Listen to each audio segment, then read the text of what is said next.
The Trap, July 27th, 2025. Prologue. Shadows before dawn. The war had dragged into its third brutal year. Russia's invasion had drawn in allies, mercenaries, and equipment from around the globe. Yet no one truly believed Pyongyang would step directly into the fire, until it did. For months, Western intelligence had whispered of clandestine arms deals between Moscow and Pyongyang. Artillery shells, rockets, even ballistic missiles. But the idea of North Korean boots on Ukrainian soil still felt impossible. That illusion shattered at 6:40 a.m., July 27, 2025. The Advance. Satellite feeds over eastern Donetsk captured the site first. A column of armored vehicles rolling westward from a captured Russian base. Not just any column. The largest movement of foreign armor since the war began. At the spearhead surged 80 suicide drones, their undersides fitted with high-yield warheads. Behind them thundered 60 T-90 tanks, their hulls repainted with North Korean markings. Flanking them, 40 armored troop carriers stuffed with elite infantry. In total, over 800 soldiers, a mechanized strike group worth more than $370 million, bankrolled through sanctions-busting networks.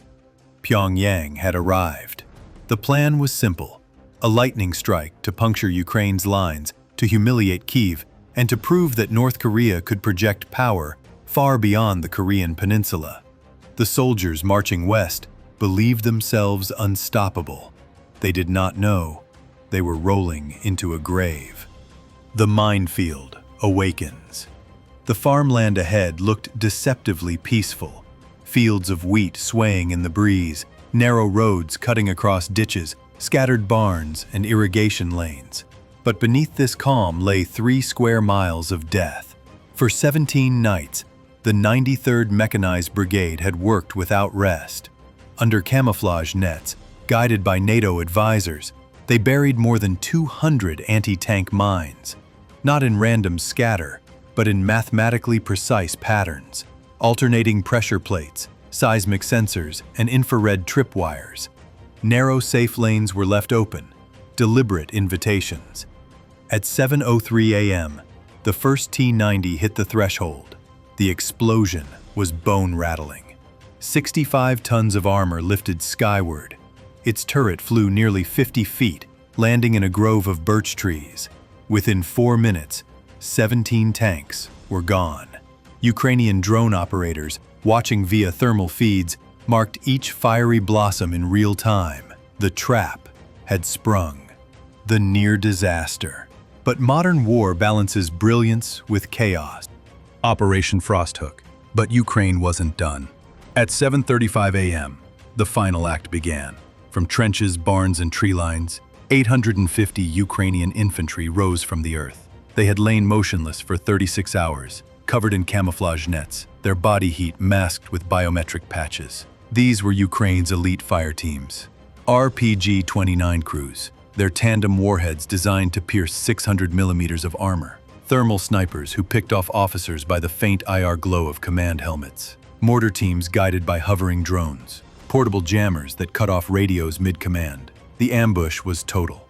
RPGs screamed across the fields, igniting ammo trucks in fireballs that shattered windows a half-mile away. Snipers dropped squad leaders one by one. Retreat turned to panic. Then Ukraine's airborne recon emerged from Soviet-era drainage tunnels, cutting off escape. North Korean infantry were trapped between steel and fire. The capture amid the wreckage, medics searching a collapsed vehicle made a shocking find. A wounded officer, disguised as a private. His boots were too clean, his cap too fine. Biometric scans confirmed it. Colonel Kim Un-ho, commander of North Korea's 42nd Armored Regiment. On him, encrypted drives containing 72-hour battle orders and fallback maps for 4 regiments. The single most valuable intelligence capture of the war. Collapse. By 8:05 a.m., just 85 minutes after the first tank crossed the line, it was over. 42 armored vehicles destroyed. 230 soldiers killed or captured.